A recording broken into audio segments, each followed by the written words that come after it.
Hey buddy, watch this. Hello, hello, Regis Kilbin is the name, and Hearthstone is the game, and this is my budget pirate warrior from the Mean Streets of Gadgetzan. Early in the Mean Streets of Gadgetzan, pirate warrior has been a pretty dominant force on the ranked ladder, so a lot of people are probably trying to play that kind of deck, but unfortunately it does have some pretty key expensive cards. Most namely is the new legendary Patches the Pirate, and it can be tough to craft a 1-mana legendary and really commit to that and expect that to carry you on the ranked ladder, particularly if you just don't have a lot of dust laying around. So for my warrior budget deck this time around, I wanted to make a budget pirate deck that is reminiscent of the very, very prominent and popular pirate deck and has a lot of the same kinds of pieces and the same strategy as far as play is concerned, but doesn't include patches and only costs 600 total arcane dust. So you can build this deck right here for 600 dust and you can start playing it on the ranked ladder. Now that said, when I say budget, it's designed specifically for a certain kind of player. If you're a veteran, if you got a ton of cards, if you got a lot of dust, this deck's not for you. This is made for people who are new to the game, returning to the game, want to play warrior, want to play pirates, have a little bit of dust on hand, and want to craft a deck that can get them onto the ranked ladder. So this deck will never take you to legend. It's not that good, but it can get you up to rank 15, rank 12, somewhere around there. It's just good enough to really get you started. So it's designed for that 25 to 15 climb more than anything else. As you get higher and higher, of course, players get more and more skilled, and decks tend to get better and better on average. So it's harder and harder to squeeze out wins and find wins with a less than optimized deck. So let's go ahead and talk about this list a little bit and some of the key cards and some of the new stuff from Mean Streets of Gadgetzan and what exactly this list is designed to do. And that's actually rather simple. I mean, first and foremost, this list is all about hitting the face. You want to hit your opponent's face with lots and lots of damage. So it's designed, as far as the curve is concerned, to get out onto the board really quickly. There's a handful of 1-drops, a lot of 2-drops as well, and you'll see the curve kind of droops down after that. That's because you really want to get out fast and quick and just keep dropping bigger bombs and more damage as you go. So you don't need a lot of late game. If the game runs too long, you're not going to win. You're going to run out of resources, your opponent's going to stabilize, so you have to try to rush them down with damage. So you have a couple different things to do that. One's really efficient, high damage early game minions, like the new small time Buccaneer. This guy's basically a 1-mana 3/2 that can be pretty difficult for your opponents to kill that early in the game. So you get him out, he might hit for 3 to 6 to 9 damage, and he's just a huge scary threat. You have weapons, so N'Zoth's First Mate, Fiery War Axe, Arcanite Reaper, even some just hero damage with Heroic Strike, which serves as a weapon. So those are really big hits to your opponent's face. You've got charging minions from the South Sea deckhand, even Bluegill Warriors, Wolf Riders, Korkrons, a lot of stuff that just hits face, but still leaves a body around that your opponent has to deal with. You've also got some very limited pirate synergy in this deck, namely the Bloodsail Cultist. Anytime there's a pirate on the board, this card will, of course, buff your weapons. So the ultimate turn is like N'Zoth's First Mate, coin, Small Time Buccaneer. Then on turn 2, you play something like a Bluegill Warrior or maybe a Heroic Strike for damage. Then on turn 3, you have a pirate out and your Bloodsail Cultists come down. You upgrade that weapon, you get another nice big minion, and you just keep going, right? So it's important to have pirates in the deck for this single card. So there aren't that many pirates, right? There's the Small Time Buccaneer, the South Sea deckhand, the Bloodsail Cultist herself, in case you have 2 at a time, and the single Naga Corsair. So it's not quite as easy to get this off as it is with the full version of the Pirate Warrior deck, which includes more pirates. But unfortunately, there's only so much room you can put in a budget deck. I want to keep it below my 600 arcane dust limit because I think that's really what's achievable. But as you start to grow, you can add additional cards in, additional pirates in particular, and they're not even that expensive, so it's easy for this deck to grow. For instance, the Bloodsail Raider is a really key addition. Also, the Dread Corsair is nice, and you can even fit in a second Naga Corsair as well, and as I mentioned, Patches too is a really good fit. So the more pirates you have, the more consistent you can make that particular effect. So that's a nice way to move up the list. Finally, there's just a couple card draw pieces like Gnomish Inventor and Novice Engineer. It's not ideal, but frankly, there's just not enough really good cards that fit this kind of playstyle that are totally free. So the best alternative is to slot in a couple card draw cards that, you can top deck a Novice Engineer on turn 7, play the Novice Engineer, and top deck an Arcanite Reaper for that 5 damage that you need to win the game. So it can be a nice little infusion of damage at the end of the game that's really, really cheap. So that's why that card exists. And that's it. So there's a lot of minions. Play them fast, hit really hard, go face with reckless abandon, and just try to rush down your opponent. So sometimes you'll just win games insanely fast, which is fantastic for laddering in the first place, because you want games to be quick and you want to just play as many as you can to maximize your opportunities to gain stars. Other games, it'll feel like you're this close, but your opponent stabilizes. That's bound to happen. Sometimes you might just get a really bad hand or opening curve, and you'll never have a chance at winning. But this deck is capable of winning games. It's not perfect by any means. It's not as good as the real version, but it's more than enough to get you to rank 15 if you're dedicated and you practice and you learn this deck in and out, and you get on some nice win streaks. You'll start ranking up, and you'll find some really cheap improvements too to keep making this list better. On that note, I have actually put together an upgraded version of this deck. So if you get some new cards, you get some new dust, and you're thinking about how do I make this list better, this is how. This gets you a lot closer to the standard full version of a Pirate Warrior. So the key additions here are Upgrade. This is a really, really nice card, but it is a rare, so it's kind of expensive. It's 100 dust per card. But this can make a huge difference in the early game, just giving you that extra charge on your weapon or that extra damage that allows you to maybe kill a minion or just pump in some extra damage, which is really, really nice. There's also the addition of Frothing Berserker, another rare card. This is not a pirate, but it's just a threatening minion that can be very, very difficult for opponents to remove on turn 3. So it can be punishing and just do ridiculous amounts of damage. There's also the Dread Corsair and the Naga Corsair and the Bloodsail Raider that I had advertised previously. So I think that's it for the big additions to this deck. Patches would be kind of the one final piece here. You could look up a real list though and continue to upgrade this for sort of the full version of the Pirate Warrior.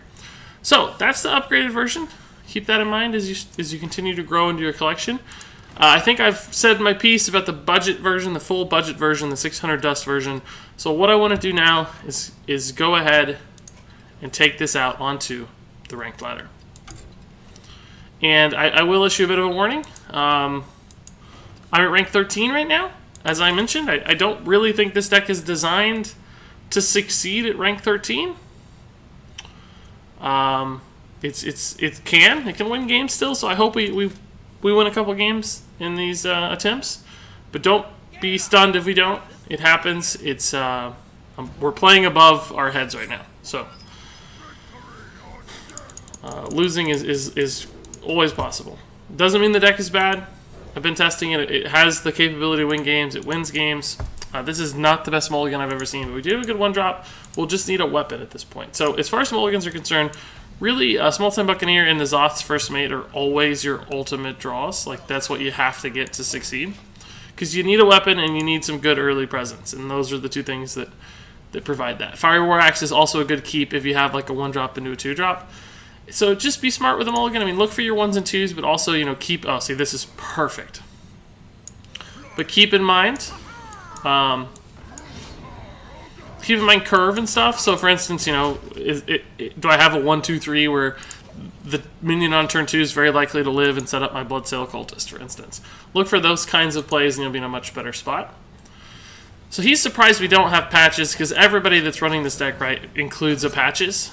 So he's stunned right now that we don't have patches, which is fine. So here we could play the Wolf Rider and just kill that, but we have an opportunity to buff our weapon with a Pirate out. So that's what we're going to do. And that'll make our weapon a 2-3. So we can go here and trade there. And you might be asking, like, why trade? You said this is a face deck. That's true, but sometimes you have to trade because that minion could kill 2 of my guys. It'd just be far too efficient.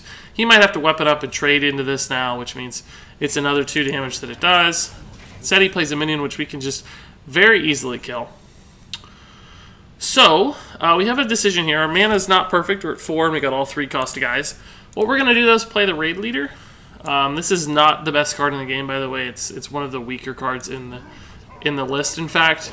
But it works because this happens where you get 2 to 3 minions out, and it can just be a nice little damage boost. The reason we're playing this is because right now it's worth 2 instant damage. Later, we may never have enough minions for this to be good again, right? You could always play it with a charger, but that costs 6 total mana, and it only gives you 1 extra damage. So these can be played any time and still do damage. In fact, one of them can be played next turn for a significant amount of damage. Plus, as you can see, this is the kind of minion that actually demands removal. Like, they have to kill it, because it's just a little too threatening. Okay, I think we're going to go ahead and play this. We don't really have to kill this guy, interestingly enough. This is not a deck that's likely to run taunts or heals. It's a Jade Rogue. So I think we're just going to be real greedy here. This minion might even be difficult for him to kill. And we have 8 damage on board with 6 in hand. So frankly, even if this dies, we have lethal represented on our weapon and our Wolf Riders. This is a little risky, by the way, is playing a 2-charge high-value weapon like this because it can get Acidic Swamp Boost because a lot of people run Acidic Swamp Boost. So it's not ideal. It's very risky, but you kind of have to take risks sometimes. So yeah, the game is just over. About 7 different ways we have the damage here. So there you go. That was almost perfect. That was almost perfect. And as you can see, win streaks sure help. The only turn that wasn't perfect was turn 4. We had a little bit of slight mana float there with the 3 mana play, but that is this deck. I honestly don't even need to play more games because you just saw a perfect example of what this deck is all about. That's how you win games. You just overwhelm your opponents, you rush them down. They just don't have a shot. This could be interesting. If we have another Pirate Warrior, we're going to be at a huge disadvantage right off the bat, unless we get a perfect curve. So, we won't keep the Fire War Axe here since we're going to have the N'Zoth's first mate. Like, I want a Fire War Axe eventually, but I don't want it on turn 2. And I want better, more flexible mana cost cards. So I want 1 cost cards, 2 cost cards. Like, I want stuff I can play. So this is actually pretty good. N'Zoth's Coin, Southsea is good, but he's likely going to have 2 guys out. He's going to Small-Time Buccaneer and get a Patches if he's a pirate. So it's going to be hard because this will be a little susceptible, so we might not coin it out if that's the case. If he passes the turn, we'll coin it out. I'm sure he's pirate. He wouldn't be playing a card if he wasn't. But he can't decide if he wants to play it or not? Yeah, okay. So see, we won't be able to coin this out now because the Southsea will just die to Patches for free, and that's not very fun. The N'Zoths will also die to Patches for free, but that's okay because it's a 1-1 into a 1-1. So we'll have the Southsea for later. The problem right now is our hand is actually pretty bad for next turn. We don't have much to do. He's going to fire a War Axe? Oh, cool. This is like probably the slower, more buffy-based version. Ugh. This is awkward, really. Really, really awkward. We could play this out and just kill it, but I wouldn't have literally anything else to play. I could coin a Heroic Strike, but that feels awful.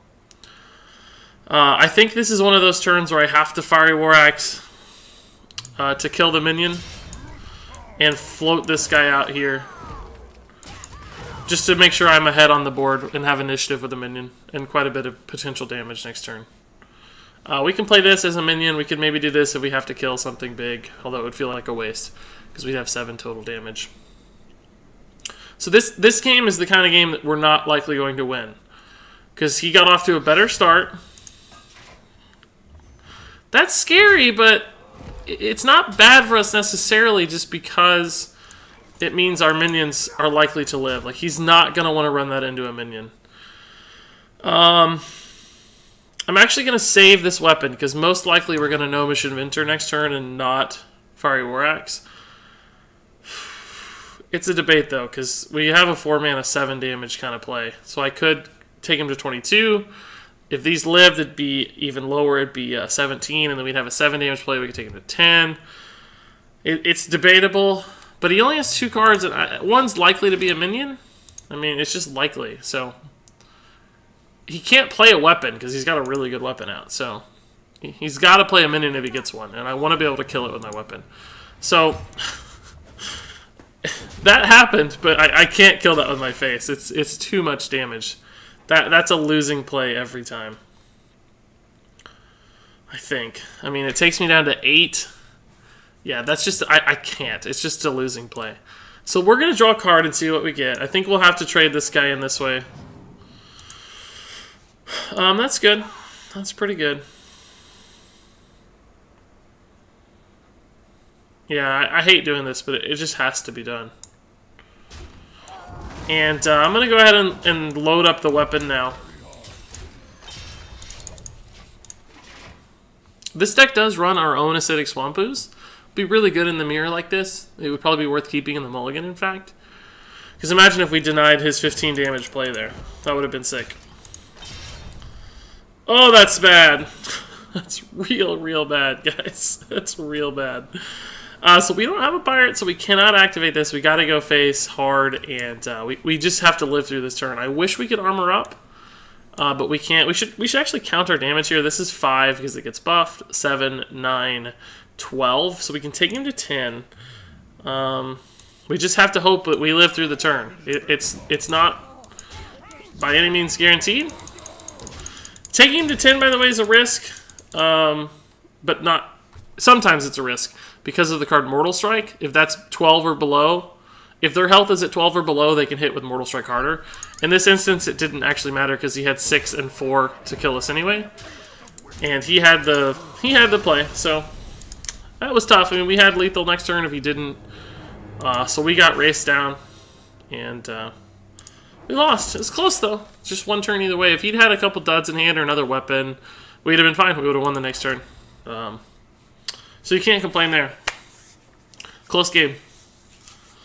And that's why Patches is good. You saw how Patches changed my line of play, and you saw how good Upgrade was for him as well. Because he just got that huge weapon and went ham. Also, the Hobart helped. So the fact that he had 2 additional legendaries and a couple extra rares makes the difference. Like it's a big change. And that's why this deck is possible to get to rank 15, but it's harder much beyond that because you're just competing against heavier hitting stuff. But that's okay. We're all new at some point. We all grow into our collections. Don't feel bad about that. That's just Hearthstone. You got to grind it out a little while. You got to earn your place, and then you start to win more and more games. So it's okay. It's fine. So we have a pretty good opener here again. Let's see what he does. Happy. He's a pirate, I think. I don't know. Maybe not. We don't know. There's no way to know. Coining out here sucks because we got a real dud hand. Real dud hand. In other words, I'm very worried about my next turn. I don't have a turn 2. So coining kind of reduces that. I could have just played the N'Zoths, coined the Wolf Rider next turn, for instance. So I'm really counting on drawing a good card here. It's not great, but I'll take it. Bluegill Warrior is one of those cards that, I mean, it's fine. It works for the list, but it's far from optimal, right? You'd rather have an Argent Horse Rider than either Bluegill Warrior or Wolf Rider. So that's another option you can consider to upgrade. Oh, so he's gotten off to a really good start as far as minion trading is concerned. So, I mean, we can't worry about these minions. We have to go face. Like, we just need to hammer him and hope that he can't keep up. So something like a Lightning Storm is going to be pretty backbreaking to us. But we have already 9 direct damage in hand. So if we can just squeeze a few more and he doesn't get a taunt. Maelstrom Portal, same difference as Lightning Storm. So that's a good card to see too. We're just going to go and hope he doesn't get a taunt, right? Like, we have to just hammer. So a taunt totem, a thing from below. There's a lot of cards that... Jinyu Water Speaker. That's not the one I expected to see. But that's another one. So we got the really nice 5-drop there. Right on curve. We're going to have 10 damage next turn. Again, it's all about the taunt. And he's going to try to kill us too. So there's a couple things to consider here. Oh, it's backbreaking. That's a 5 health minion right now, right? Like, this is actually really good. It maximizes my damage a little more. So he's got to kill this. He's got to heal beyond 5 or taunt. So this is real close. He could kill... Oh, no! Even the 1/1 taunt is bad. So N'Zoth's first mate gives me lethal. That doesn't. So we might just be dead. 8, 11, 12. Yeah, we can theoretically armor up.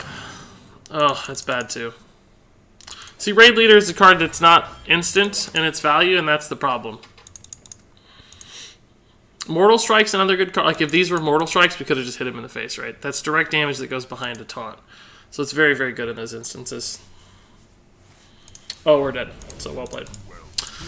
This close again, guys. This close. With a better list, that's an instant win. And by the way, I'm not trying to disparage the list. I'm just reminding you that we're playing at rank 13. Better decks, better cards. These 2 health differences, these 1-turn differences, they kind of suck right now. I'm a little frustrated that I don't have like my normal Pirate Warrior list. But that's just part of it. That's why we're so close, because this is a well-designed budget deck, but just having trouble getting over the hump. So we'll play at least one more here. It's still good to play through these and see interactions and see mulligans and all that fun stuff. So we have to get rid of all these, like, just Novice Engineer, although it's a 2-drop, it's not a 2-drop. You want this in the late game, not in the early game. It's a dead draw in the early game. Bloodsail's like such a strong card in this list, but we have to make sure we get the other pieces first. So we have to really greedy mulligan for our 1-drops. And thankfully we got a 1-drop. But the surrounding cards here aren't very exciting. So we're going to have to top deck into a good 2-drop. Fire War Axe would be the ultimate draw. So that 1 in 25 taunt totem he rolled won him the game. Isn't that sad? That's real sad. Fire War Axe is so clutch here. So clutch. Well, it's less clutch now. Still good, because we'll still kill this Trog if we get it. This doesn't feel very good. Does not feel very good. It plays into N'Zoth's, though. If he makes this trade, if we get a N'Zoth's, we can trade. It doesn't play well into Wolf Rider, though, so we have a pretty awkward hand. We'll do this, just because of the way this lines up, just to protect our Wolf Rider, but we're off to a really bad start. Real awkward hand.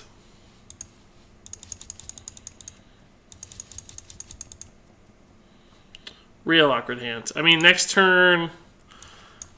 Oh, that's rough, too.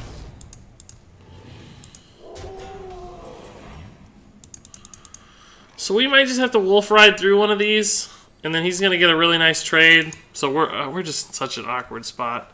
We can't play this as a body. Sometimes you can play this just as a 3/4, simply because this 4-attack minion threatens it too much. So I don't know. We got to piece this out, but I just don't see a way out of this. We're too far behind. The Tunnel Trog Lightning Bolt really shut us out. We had a good spot if we'd had the Buccaneer. It survived. We'd had a Fire War Axe. We could have killed the Trog. Our guy could have started going face. He would have still eventually Lightning Bolted it, but that's intriguing. This is like a control Shaman almost. Lava Shock is usually only running greedier lists with more late game. That's a good healing totem too. So this is actually a decent draw. It's better than the Arcanite Reaper right now because it's just enough to kill this guy and develop a minion. And it's sad to play the Ooze because it actually can get value against Shaman. Like, they have a lot of weapons. I don't know what kind of Shaman this is exactly, or what kind of weapons he might have, but you'd love to kill a Doomhammer with this. Instead, we're kind of stuck playing it for tempo. So, I mean, is it possible for us to win this game? Yeah, it's still possible. It's just not very likely. Because his cards are going to outvalue our cards. And we're going to be stuck dealing with things like this all the time. So we're just going to be playing from behind pretty much constantly. Not to mention we kind of have to worry about our own health right now. Which sucks. Because we're at 9. This is a pretty sad interaction right now. Like, we want to play N'Zoth's to buff our weapon with the Bloodsail. But we can't, because as soon as we play N'Zoth, our weapon goes away. So a South Sea deckhand would be really good for us, because it would give us the opportunity to buff this into a 6-2. And we'll have to kill this as well. This works. Cool. So that was a good draw. And, yeah, I mean, I have to kill this. It's just too high value of a minion. The problem is I'm at 4 health, so I could be dead to anything. Lava Shock, Lightning Bolt, Doomhammer. It's just almost anything kills me here. But we've gotten a nice stabilization. Alright, well that we can deal with. Oh, I'm thinking about a real crazy play here, guys. Just to let you know, I'm thinking about a real crazy play. Thinking about armoring up and hitting this in the face. It'll put me at 1 health. It'll put me at 1 health, but he didn't show that he could kill me last turn. That would give me 8 damage on the board to work with, like a lot of minions. In fact, even more because of the raid leader. So that sounds crazy to a lot of people, I'm sure. Like, put yourself at 1 health, that's nuts. A lightning bolt kills you. At 4 health, a lightning bolt doesn't kill you. That's true, but in this kind of deck, you have to play to your outs. Like, you have to play the crazy plays that it's like, yeah, this is a 20% chance of winning, but if I don't do it, I have no chance of winning. So in other words, like, going face with 7 damage right now doesn't really help that much because it only puts him to 21. So let's draw a card first, see what happens. Oh, shoot. This almost changes it, but it doesn't. Yeah, I'm going to do it. I'm going to do it. And I got to go this route, and I'm going to play this too. So, this is risky because of Flame Tongue Totem. I could have killed it, but the same story applies. I understand that. The right play is Naga Corsair into the taunt, Bloodsail into that, and 7 to face, probably, honestly. You'd still have to leave this alive, I guess. The second right play is killing this with one of these guys. Still killing the minion with my weapon, but... Oh, that's scary because he gets 2 more cards to potentially kill me. But I don't... Oh, there it is. He got it. Oh, well, he had it anyway, so... We would have died regardless. So we actually made the right decision. He had 4 damage. That's what we were going to be at. I guess we could have technically gotten to 6. But again, how would we have won the game? There was just no way to win the game if we did that. So you gotta play to your outs. We weren't rewarded for our greed that particular instance, but I hope that as a demonstration, that makes sense why you do that. Why you have to try. Because otherwise, what happens? We have a 3-4 on the board. He fire elementals and spirit closet, and then we have no boards, and he has a giant board. We're at 5 or 6 health still, and we're just dead the next turn. So the way we played it, there's a chance he doesn't have it, and then we have 5 minions, and we hit a raid leader into raid leader, and we just kill him next turn, right? So we had to give it a shot. We had to. So that's going to wrap it up for my gameplay of the Budget Pirate Warrior. We got to see just totally running over somebody with a near perfect curve, which is nice, and that'll happen, you know, 30-40% of the time, and those are like the instant win games. We got to see some really, really close games. The 2 in the middle were just stupid close. They were 1 turn off against the Warrior, 2 damage, or even really 1 taunt totem off against the Shaman. So that was some bad luck, but you can see just how close, even at higher ranks, how close you can get to winning games. And that game would have gone differently half the time, and against a worse version of the deck, it would have won. And then we got to see ourselves get shut out by that Shaman, but play to our outs. So honestly, I can't think, even though we lost 3 games, which is sad, I can't think of a better way to demonstrate the different environments that this deck can face. The instant wins, the super close games, and the instances where you have to play to your outs and dig for the win and just hope that your opponent doesn't hit what they need. So I think that was one of the best demonstrations I've ever had of a deck as far as the 4 random games I choose for this particular video. So that said, if you have any thoughts or comments about the Budget Pirate Warrior, leave them in the comments below. I'll do my best to read and answer as much as I can. Here is the deck list for the full 600 dust budget version, so the really cheap version. Here's one more look at the upgraded version. This goes up to 1200 dust, but can still be improved. So take a screenshot or whatever you need to do for that one. And that's going to do it. So thanks so much for watching, And until next time, game on.